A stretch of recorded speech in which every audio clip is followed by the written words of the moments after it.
Inquiry kolaboratif. Kenapa kok ada kolaboratif? Seperti yang disinggung oleh Pak KS tadi, salah satu skill ya di abad 21 itu adalah kolaboratif. Ada cerita singkat. Dulu waktu kita kecil kan ingat film superhero. Ketika ada kejahatan di satu kota, muncul Superman, selesai semua. Ada kota-kota kacau, muncul Batman, selesai semua. Itu dulu. Kenapa? Permasalahannya tidak kompleks. Zaman sekarang permasalahannya kompleks, ya. Maka tidak cukup satu superhero. Maka sekarang pun superhero itu muncul tidak hanya satu orang, bukan Superman, tapi tim Avenger. Ketika ada kekacauan di sebuah kota yang muncul tidak hanya Superman, tapi ada Hulk-nya, ada Thor, ya kan? Ada juga Spider-Man dan kawan-kawan. Jadi dulu ada Superman, sekarang adanya super team. Maka di topik kali ini tentang kolaboratif sebagai skill. Bapak Ibu teks semua ya. Jadi udah buatkan slide yang gampang dicerna. Nah, ini tentang kolaboratif. Ini inquiry kolaboratif. Apa sih inquiry kolaboratif itu? Ini pendekatan berbasis tim yang memungkinkan guru untuk bekerja bersama dalam mengidentifikasi tantangan di kelas, merancang strategi pembelajaran, dan secara berkelanjutan merefleksikan secara serta menyempurnakan praktik pengajaran. Tadi dibahas secara individual kan, bagaimana pembelajaran yang bagus, asesmen yang bagus, gimana sekarang dikolaborasikan yang bagus-bagus tadi itu. Apa saja sih? Sebelum melaksanakan inquiry kolaboratif ada dua hal yang perlu dipahami oleh kita. Yang pertama adalah prinsip inquiry kolaboratif dan kedua nilai-nilai yang terkandung dalam inquiry kolaboratif. Agar apa? Ketika nanti kolaborasi tidak anarkis, tidak saenaknya udah dewe kata orang dewe itu. Saat kemudian yang bergabung penting jadi tidak. Nah, yang pertama prinsip inquiry kolaboratif itu adalah berbasis data dan bukti. Berdasarkan data dari mana? Kita dapatkan tadi yang dibahas tadi ketika asesmen kan. Kita tahu sebelum belajar kita tahu dulu bahwa data di hadapan anak kita itu ada anak kita. Itu data dari kita. Mas sebelum kita mulai mengajar ada asesmen seberapa jauh sih kemampuan anak kita. Nah itu. Yang kedua kolaborasi yang setara dan bermakna. Ini di sini maksudnya adalah ketika kolaborasi tidak ada hierarkis, tidak ada yang senior, tidak ada yang junior, tidak ada yang baru, tidak ada yang tua, tidak ada yang muda. Ya dalam kolaborasi ini adalah setara dan bermakna. Artinya apa? Semua saran dari tim kolaborasi itu dihargai, ya. Dipastikan itu dihargai, tidak dilecehkan. Yang ketiga adalah budaya profesional yang terbuka dan reflektif. Ini sana saling terbuka. Artinya apa? Bahwa masing-masing individu, masing-masing guru ketika kolaborasi terbuka bahwa oh ini saya ternyata kurang maksimal di sini, tapi lumayan di bidang ini. Nah, ketika itu kolaborasi dan terbuka, itu akan kolaborasi yang bagus serta reflektif. Ya. Jadi ada perenungan hasil proses itu ternyata oh begini ada feedback seperti itu. Lanjut terstruktur tetapi fleksibel. Di sini kan ada prosesnya, mulai dari akses, design, implementasi dan juga measure. Terstruktur tapi fleksibel artinya apa? Ketika kondisi tidak memungkinkan berbalik ataupun diacak seperti itu. Yang keempat, fokus pada pembelajaran dan hasil murid. Ya. Tidak kolaborasi sembarangan. Artinya apa? Kolaborasi dalam rangka untuk apa? Untuk pembelajaran dan bagaimana hasil murid itu optimal. Bukan hanya oh kita kolaborasi ngaliwat, bisa jadi ngaliwat menjadi salah satu bumbu untuk menjaga kolaborasi seperti itu. Lanjut kontekstual dan responsif. Nah, maksudnya apa? Prinsip di inquiry kolaboratif itu kontekstual sesuai dengan keadaan sekolah serta sesuai juga dengan kebutuhan murid seperti itu. Nah, yang kedua, nilai-nilai dalam melakukan inquiry kolaboratif yang pertama adalah kepercayaan, hormat dan muliakan antar anggota. Kepercayaan maksudnya apa? Tadi saling percaya bahwa semua anggota tim punya kelebihan dan kelemahan. Yang kedua, hormat. Jadi semua anggota tim itu layak dihargai. Tidak boleh ada terkesan dilecehkan atau di downgrade seperti itu, baik secara langsung maupun tidak. Yang selanjutnya memuliakan antar anggota tim. Tadi semuanya dihargai. Tidak asal kenapa? Karena ini adalah kolaborasi bidang pendidikan. Yang selanjutnya nilai yang kedua keterbukaan dan kejujuran dalam berbagi pengalaman dan tantangan tadi berbagi. Terus ini seperti apa? Yang ketiga komitmen untuk perbaikan berkelanjutan. Jadi punya komitmen bagaimana sih kolaborasi ini kita untuk sama-sama memperbaiki diri, karena tidak ada tadi kaitan tadi yang dibahas tadi di pas pertama global mindset yang dibahas Pak Pei tadi. Jadi di sini dalam tekanan perbaikan berkelanjutan, karena tidak ada suatu puncak. Oh, sudah baik, ada lagi perubahan yang baru, ternyata disesuaikan lagi seperti itu. Lanjut yang keempat adalah nilai dan nilai yang harus ada dalam metode kolaboratif ini adalah kesetaraan dan keterlibatan semua pihak. Artinya apa? Semua pihak dalam lingkup sivitas akademika itu terlibat, pasti baik guru, kepala sekolah, orang tua, apalagi murid. Maka itu kolaborasi itu akan bisa optimal.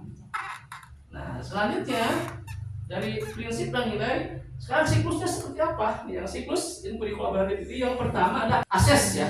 Assess yaitu proses memahami secara mendalam siapa murid yang ada di hadapan kita dan apa fokus inquiry kolaboratif yang ingin disasar.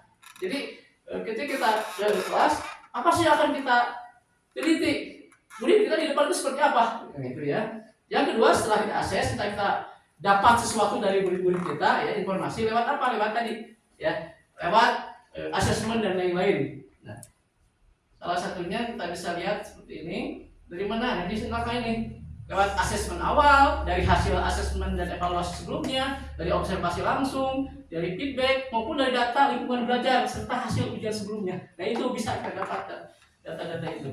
Yang kedua, langkahnya itu adalah setelah akses adalah desain ya atau perancangan ya, desain ya. Adalah merancang pembelajaran yang bermakna, adaptif dan menantang di dalam inquiry ini. Karena proses begini sih. Nah, ini. Selanjutnya yang ketiga adalah implementation, ya implementasi atau pelaksanaan. Guru dan tim kolaboratif secara bersama-sama menerapkan rencana tindakan yang telah disusun dalam proses inquiry, ya. Ini meningkatkan kualitas, ya. Kualitas apa? Ya pembelajaran. Seperti itu. Seperti apa sih langkah-langkahnya? Nah, ini. Langkah-langkah yang pertama pelaksanaan rencana belajar, ya. Pelaksanaan rencana secara kolaboratif. Yang kedua monitoring dan pengumpulan data. Yang ketiga pembagian peran dan tanggung jawab. Yang keempat pengembangan keterlibatan murid, ya. Dan yang kelima adalah open class sebagai praktik implementasi. Jadi ada kelas yang semua guru bisa masuk ke sana, ya kan, untuk berkolaborasi masing-masing bidang, masing-masing pelajaran. Untuk tanya tadi ada kolaborasi antar mapel. Kalau mungkin kurikulum kemarin itu pembelajaran tipe kemarin adalah project. Nah, sekarang mungkin bahasanya sih bahasanya hampir mirip project, tetapi bahasanya sekarang adalah kolaborasi, inquiry, kolaborasi. Ya. Dan yang keempat, measurement, reflect and change. Ya. Measurement, reflect and change. Jadi pengukuran, refleksi dan perubahan. Ini sangat penting untuk memastikan bahwa pembelajaran yang telah dilaksanakan benar-benar memberikan dampak positif bagi murid dan menjadi dasar bagi perbaikan berkelanjutan. Langkahnya seperti apa prosesnya? Satu, mengukur indikator keberhasilan. Yang kedua, merefleksikan proses dan hasil. Nah, setelah proses itu berjalan, kita bisa melihat bagaimana berhasil atau tidak atau belum. Nah, merefleksikan proses dan hasil. Apa proses sesuai dengan on the track atau belum? Sesuai dengan rencana atau tidak? Dan yang ketiga, melakukan perubahan berdasarkan refleksi. Nah, ini yang terakhir setelah ternyata ini adalah perubahan change ya, dan menjadi dasar bagi perbaikan berkelanjutan. Nah, ini saya ngambil contoh ya, contoh kasus dari inquiry kolaboratif seperti apa sih contohnya? Saya tidak akan ngambil yang sudah diadaptasi di beberapa SMA. Kenapa? Saya langsung dari sumbernya yang dari pusat tadi ya. Baik. Ternyata ini ngambilnya bukan di SMA tapi di SMP pusatnya, diadaptasikan aja. Nah, sekarang langsung aja ke yang dari pusat nih. Sebuah SMP negeri di daerah pesisir Jawa Tengah menghadapi tantangan pembelajaran yang cukup kompleks. Tepuk semangat.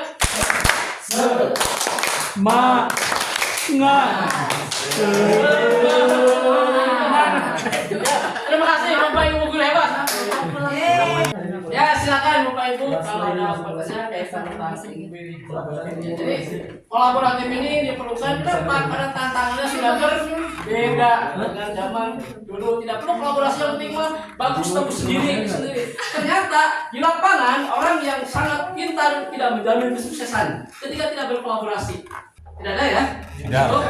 Ada apa enggak? Ya. Assalamualaikum warahmatullahi wabarakatuh. Terima kasih kepada semua pemateri yang benar-benar luar biasa.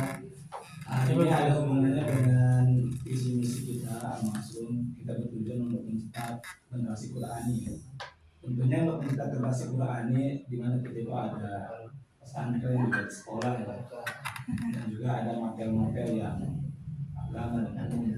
Nah, bagaimana langkah-langkah dari Bapak Ibu semua, terutama pemateri yang mungkin sangat memahami materi yang kita disampaikan, agar kemudian yang kedua terkait dengan asesmen ya, terkait asesmen apa langkah pemateri ya, yang saya dengar itu lumayan jelimet gitu ya, jelimet dengan sekian anak yang berbeda-beda kemampuannya, kemudian materi, atau dan lain-lain. Kira-kira dalam 2 jam pelajarannya itu seberapa persen kita bisa mengecek ya, dan bisa memahami anak, oh anak ini kemampuannya baru segini, yang ini segini, terus langkah-langkahnya seperti apa kita sebenarnya sudah lebih dulu menerapkan terkait dengan asesmen ya, karena yang kita itu kita punya prinsip dan punya moto, sampaikan, tanyakan, ajarkan, tanyakan, begitu kan. Apalagi ketika awal kita mengetes dulu, misalkan dari kalimat Zaidun kalimat apa, tanda dan seterusnya, itu jilid 1. Walaupun kita jilid 4, itu pertanyaan di jilid 1 kita sudah tanyakan itu. Nah itu perlu waktu yang lumayan banyak gitu, untuk misal mengetes satu-satu. Nah bagaimana praktek di lapangan, terutama untuk materi, agar asesmen ini bisa mengcover dari murid-murid kita yang berbeda-beda kemampuan awalnya. Terima kasih Pak Asep, pertanyaan-pertanyaan yang hebat dan luar biasa bagusnya. Aplaus dulu buat Pak Asep. Saya mencoba menjawab yang pertama, nanti yang kedua bisa dari teman-teman juga yang lain, yang pertama itu bisa disemarakan. Yang pertama akan mencoba, kita tadi ya materi gimana kelebihan materi yang umum dari pesantren ya. Jadi kalau nggak salah bisa membuat kita unggul. Kita sudah ada struktur kurikulum, ya kan? Ada mapel yang ranah dinas, ya, ada ranah pesantrenan. Ranah dinas memang lebih ngarah ke bagaimana itu memaksimalkan potensi akalnya, potensi raganya, ya, agar dia bisa eksis ke depan. Nah, sama juga dengan pesantren. Hanya di sini mungkin garapannya kalau pesantren lebih ke bagaimana akhlak dan agama. Nah tadi bagaimana agar anak kita kalau misalnya dikolaborasikan sangat bagus, dan itu tidak bertentangan sebenarnya. Kapan kita waktunya? Kalau waktunya cuma 1 jam, anaknya 20. Justru di sini makanya metodenya agar kita punya waktu untuk mengamati anak-anak, tidak salah satunya tidak teacher center, tidak satu-satunya cara. Jadi ada cara-cara yang lain mungkin bisa diterapkan ketika memungkinkan. Jadi tidak hanya guru dalam awal sampai akhir itu mendominasi semua waktu, semua aktivitas, hingga tidak punya waktu untuk melakukan kegiatan lain. Mungkin itu seperti itu ya. Tapi kalau ternyata misalkan ada ruang bagi guru, ternyata bisa prosesnya itu guru sekian persen tidak terlibat total, tapi terlibat dalam pembelajaran, tapi tidak langsung mendominasi jadi center. Tapi ada satu sisi ketika ada kalanya ketika student center, pusatnya ke murid, ketika murid yang sedang melakukan aktivitas pembelajaran, dan di sana dulu ada kesempatan baik sebelum, tengah-tengah maupun setelah pembelajaran. Ini seperti itu. Nah, mungkin bisa dilengkapi oleh teman-teman Pak Pengurus dan kawan-kawan. Ada bentukannya gitu ya, jelas programnya, rencananya seperti apa, nanti berjalan programnya seperti apa, kemudian direfleksikan bareng-bareng, nanti hasilnya seperti apa. Ya teman, Bu Mus. Terkait tadi pertanyaan dari Pak Asep, bagaimana caranya kalau misalkan cuma 2 jam pelajaran, kita lagi center apa tuh pada teacher center gitu ya, jadi berpusatnya hanya ke guru saja tanpa adanya interaksi dengan murid, jadi guru hanya ceramah aja ya, berarti di situ kita pun tidak bisa nanti mengamati, mengawasi. Itu terima kasih Kak Beri, Bu Mus, tambahan ya tadi yang kaitannya yang secara menyeluruh tadi, harapan kaset tadi untuk perpaduan antara penjelasan. Sebenarnya sih ketika semua maksimal, pesantrennya maksimal, terus juga sistem pengawasan tidak ada pembinaan dan sebagainya, tujuan visi misi yayasan insya Allah tercapai sih dari nanti ada keterbatasan waktu dan sebagainya hingga tidak optimal dalam implementasi dan pengawasan. Kita untuk kolaborasi nanti kapan ada sesuatu apa dulu sih dirinya terus desainnya seperti apa, implementasinya seperti apa, dan nanti terukur tidak, hasil tidak, terus hasilnya dan bagaimana pembahasan. Yang terakhir adalah Pulau Irian, burungnya Cendrawasih. Sekian dan terima kasih. Wassalamualaikum warahmatullahi wabarakatuh. Waalaikumsalam. Alhamdulillah.